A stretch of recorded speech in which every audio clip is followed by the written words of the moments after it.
pulled apart. There is nothing left of it. Engines being bought, transmissions being bought, downpipe and exhaust are being bought, bumper support bars sold. There's not really much left of it. Suspension will go. I don't know about the brakes. She's Dunsky. And then someone wants the old moonroof, so they'll take the entire shell for it, which is sick.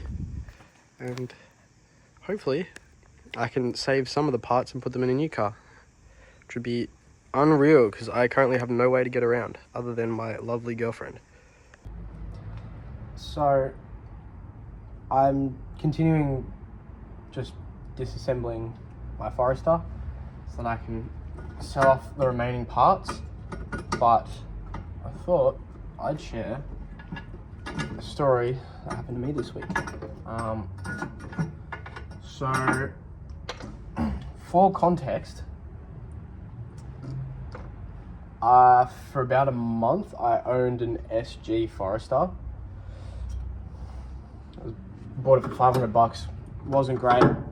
I was gonna fix it up. It had been in a front end crash, and I was gonna fix it up and lift it and use that as a daily. Oh, that is on there. Wow. So I was gonna do that, and then I went, you know what? Too much of a pain in the ass to do. Didn't have the money for it, so I listed it on Marketplace. I put a new fender on it, and I pulled back out the front end. There is this thing behind me, which is the crash bar of it. So I was gonna do that, but that was just gonna be a waste of my time. Bought it for $500, listed it for a little bit more, just to get rid of it. Didn't sell for a while, and then one day I had this true blue Aussie bloke, his mate, come by to grab it. Had messaged me maybe an hour before and was like, $750 cash, mate, I'll come grab it now. I'm like, sure, whatever. Didn't think anything of it. Sold the car to him. A bit of an older bloke. He's like, yeah, mate, I'm just going to use it around the farm. I'm like, cool. That's sick. Cool story. He paid me by PayID. Went off on his way. I'm like, yep, sick. The car had been sitting out on the main road outside my house for a while, just because I didn't have the space back here in my driveway at the time. So I had it out there. It was unregistered. That's not great. So it was being looked at by the police, which is fair enough. But then I had a police officer call me while I was at work saying, hey, did you happen to have one of these recently? Did you happen to have a Subaru Forester? I went, yeah, I do. This is after I was defected and got an EPA notice for this Forester that I'm pulling apart. Like, oh, do you have a Forester? I went, yes, I do, but it hasn't been on the road since the 29th. That's when it wasn't allowed on the road anymore. And he's gone, really? Because, are you sure? I'm like, yeah, I'm 100% certain. It's sitting in my driveway with no engine in it, or suspension or wheels. It's definitely not driving. He went, right, because we've had a Subaru Forester with your plates on it go around, commit multiple burglaries. Oh, that is stuck. Or is that I'm going the wrong way? No, I don't know. Anyway, commit multiple burglaries. And I've gone, wow, that's horrific. They've thought it's me, I reckon. Because they've gone, oh, the place where the burglaries happened is pretty close to where you live. I'm like, oh, really? I forgot that I owned this other Forester that I was going to fix up.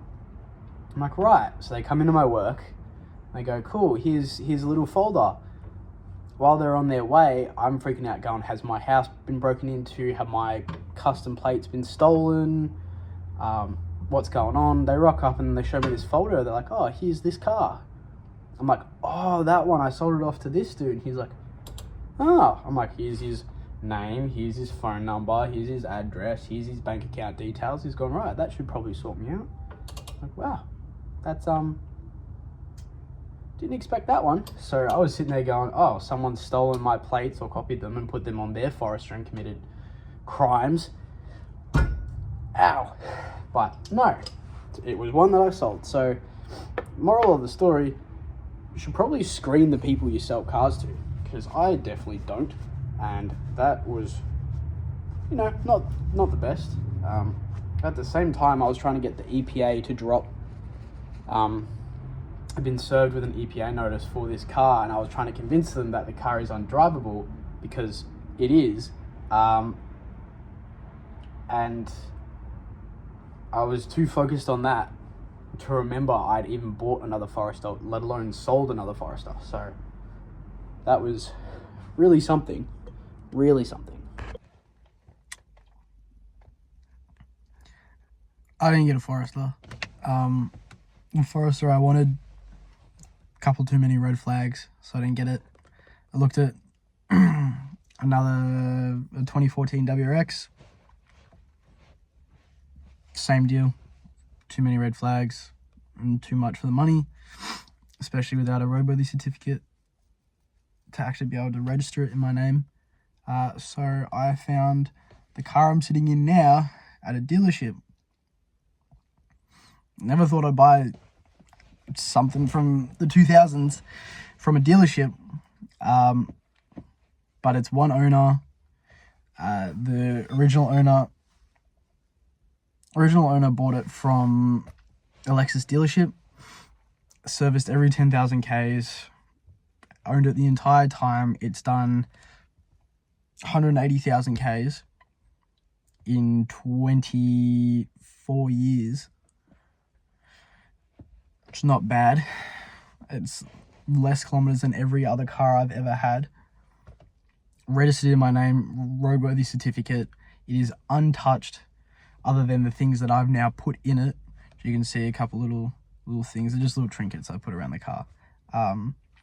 But it still has a cassette deck, a CD player, also has heated seats, and it is a Lexus. So this is my IS200. It's my new daily. Unfortunately, it is automatic, but it is extremely clean. It is the 1G FE model, so it is still a 6-cylinder, just a very slow one at that. The car is super clean, and then here is unfortunately my Forester, which is now missing a range of things. It is still registered in my name. I just need to sort that out so I can get my plates back, but it's just a shell. So now I have this to drive around in. And this is what all of my future videos will probably be about. This, along with probably a range of other cars that I look at or help build. So I got to help build all of my mates' cars. Super enjoyable. I've pulled far too many transmissions this year, but it's nice. And it's still got my Keep Our Roads Safe sticker that the police love so much. But it'll be a good time. Got a couple little things in store for this car.